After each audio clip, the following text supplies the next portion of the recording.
ഇതിൽ സ്റ്റാക്ക് എന്ന് പറഞ്ഞ ഡാറ്റ സ്ട്രക്ചറാണിത്. ഡാറ്റ സ്ട്രക്ചർ എന്ന് പറഞ്ഞാൽ ഡാറ്റയെ ഓർഗനൈസ് ചെയ്തിരിക്കുന്ന രീതിയാണ്, മെമ്മറിയിൽ ഓർഗനൈസ് ചെയ്തിരിക്കുന്ന രീതി. അപ്പോൾ അതിൽ സ്റ്റാക്ക്, ക്യൂ, ലിങ്ക്ഡ് ലിസ്റ്റ്, ഈ 3 തരത്തിലുള്ള ഡാറ്റ സ്ട്രക്ചർ ഉണ്ട്. ഇതിൽ നമ്മൾ ആദ്യം എറേയും സ്ട്രക്ചറും കഴിഞ്ഞ ക്ലാസ്സിൽ പഠിച്ചിരുന്നു. ഇപ്പോൾ ഈ ക്ലാസ്സിൽ പഠിക്കാനുള്ള ഡാറ്റ സ്ട്രക്ചറാണ് സ്റ്റാക്ക്, ക്യൂ, ലിങ്ക്ഡ് ലിസ്റ്റ്. ഇത് ലീനിയർ ഡാറ്റ സ്ട്രക്ചർ എന്ന് പറയും. വെച്ചാൽ ഡാറ്റേനെ ആക്സസ് ചെയ്യുന്നതും ഡാറ്റേനെ റിട്രീവ് ചെയ്യുന്നതും ഒരു സീക്വൻഷ്യൽ ഓർഡറിലാണ്. അപ്പോൾ സ്റ്റാക്ക് എന്ന് പറഞ്ഞ ഡാറ്റ സ്ട്രക്ചറിൽ എങ്ങനെയാണെന്ന് വെച്ചാൽ നമ്മളിപ്പോൾ സാക്കുകൾ ഒന്നിനു മുകളിൽ ഒന്നായിട്ട് അടക്കി വയ്ക്കുന്ന പോലെ, അല്ലെങ്കിൽ പ്ലേറ്റുകളൊക്കെ ഒന്നിനു മുകളിൽ ഒന്നായിട്ട് സ്റ്റോർ ചെയ്യുന്ന പോലെയാണ്. ഇതിൻ്റെ ഇംപ്ലിമെൻറ്റേഷൻ ഇതിപ്പോൾ ഒരു ലോജിക്കൽ കൺസെപ്റ്റാണ്. ഇംപ്ലിമെൻ്റ് ചെയ്യുന്നത് ഒരു അറേ ഡാറ്റ സ്ട്രക്ചർ പോലെയാണ്. അപ്പോൾ സ്റ്റാക്കിൽ നമ്മൾ ആദ്യം ഒരു ഡാറ്റ ഇൻസേർട്ട് ചെയ്യും, അതിൻ്റെ മുകളിലായിരിക്കും അടുത്ത ഡാറ്റ ഇൻസേർട്ട് ചെയ്യുന്നത്, അങ്ങനെ ഇൻസേർട്ട് ചെയ്തുകൊണ്ടിരിക്കും. അപ്പോൾ അതിലൊരു നമുക്കൊരു സൈസ് ഉണ്ട്.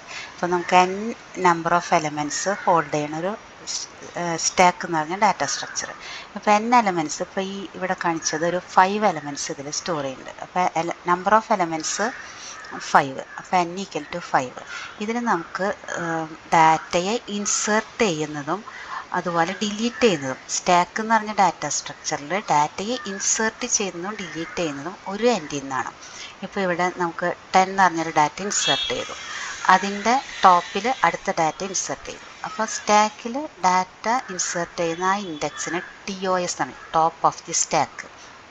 അപ്പോൾ നമ്മൾ എറേ പോലെ തന്നെ ഇൻഡെക്സ് നമ്പർ ഇതിൽ സ്റ്റാർട്ട് ചെയ്യുന്ന 0യിൽ നിന്നും ലാസ്റ്റ് ഇൻഡെക്സ് ടോസ് n-1 ആയിരിക്കും. 0 സ്റ്റാർട്ട് ചെയ്യുന്നതുകൊണ്ട് ലാസ്റ്റ് ഇൻഡെക്സ് ടോസ് എന്നുള്ളത് n-1 ആയിരിക്കും. അപ്പോൾ നമ്മൾ ഫസ്റ്റ് ഒരു എലമെൻ്റ് ഇതിൽ 10 എന്ന് പറഞ്ഞൊരു ഡാറ്റ ഈ സ്റ്റാക്കിലുണ്ട്.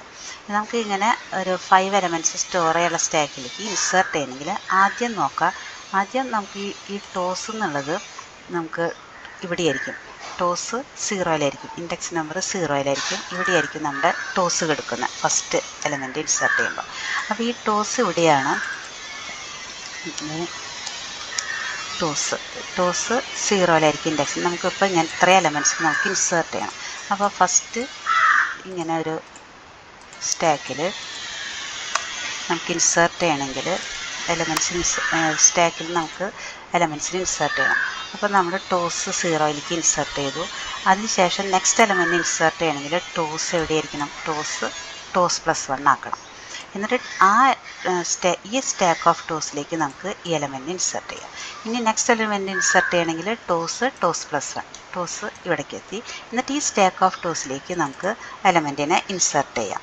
അതുപോലെ ഇനി നെക്സ്റ്റ് എലമെൻറ്റ് ഇൻസേർട്ട് ചെയ്യണമെങ്കിൽ ടോസ് എന്ത് ചെയ്യണം, ടോസ് +1. ഓരോ പ്രാവശ്യം ടോസ് n-1 ആണോ നോക്കണം. ഇപ്പോഴും ടോസ് 5 ആണ്, അപ്പോൾ n-1 ആണ്. ഇവിടെ നമുക്ക് ഇൻസേർട്ട് ചെയ്യാം, എലമെൻറ്റിനെ ഇൻസേർട്ട് ചെയ്യാം. അപ്പോൾ നമ്മളിവിടെ ഒരു എലമെൻറ്റിനെ നമ്മളിവിടെ ഇൻസേർട്ട് ചെയ്തു. ഇനി വീണ്ടും നമ്മൾ നോക്കുകയാണ് ടോസ് എന്തായിരിക്കണം, ടോസ് n-1 ആണ്. വീണ്ടും ടോസ് +1 ആക്കാം. അപ്പോൾ ടോസ് n-1 ആയതുകൊണ്ട് അടുത്ത ടോസ് +1 ആക്കി. എന്നിട്ട് ഈ ടോസിൽ ഇപ്പോൾ 4, ഈ ടോസിൽ നമുക്ക് അടുത്ത എലമെൻറ്റിനെ ഇൻസേർട്ട് ചെയ്യാം. നെക്സ്റ്റ് എലമെൻറ്റിനെ ഞാനിവിടെ ഇൻസേർട്ട് ചെയ്തു. ഇനി ഇവിടെ എത്തുമ്പോൾ എന്തായിരിക്കും, ഇവിടെ എത്തുമ്പോൾ ടോസ് എന്താണ്, 4, ടോസ് n-1 ആണോ. അപ്പോൾ നമുക്ക് ടോസ് n-1 ആണെങ്കിൽ ടോസ് +1. അപ്പോൾ ടോസ് 5 ആണ്, നമുക്ക് ടോസ് n-1 ആണ്. പക്ഷേ ഇവിടെ ടോസ് n-1 ആണ്. ടോസ് n5 ആണ്, അപ്പോൾ ടോസ് n-1. ആണെങ്കിൽ നമുക്ക് ടോസ് ഇൻക്രിമെൻ്റ് ചെയ്യാൻ പറ്റുള്ളൂ. ഇപ്പോൾ ഏറ്റവും ടോപ്പിലാണ്. ഇതിൻ്റെ അർത്ഥം എന്താ, ടോസ് n-1 അല്ല. ഇവിടെ ആയിരിക്കുമ്പോൾ ടോസ് 3യിലായിരിക്കുമ്പോൾ ടോസ് n-1 ആണ്. ഇവിടെ എത്തുമ്പോൾ ടോസ് n-1 ആണ്.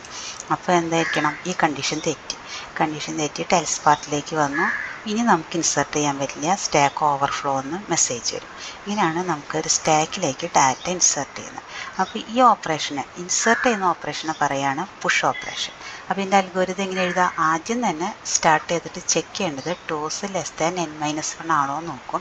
n-1 ആണെങ്കിൽ ഇവിടേക്കാണെങ്കിൽ നമുക്ക് ടോസ് +1 ആക്കിയിട്ട് ആ ടോപ്പ് ഓഫ് ദി സ്റ്റാക്കിൽ ഡാറ്റ ഇൻസർട്ട് ചെയ്യാം. അല്ലെങ്കിൽ ടോസ് n-1 അല്ലെങ്കിൽ കണ്ടീഷൻ തെറ്റിയാൽ പ്രിൻ്റ് ചെയ്യും സ്റ്റാക്ക് ഓവർഫ്ലോ എന്ന് പറയും.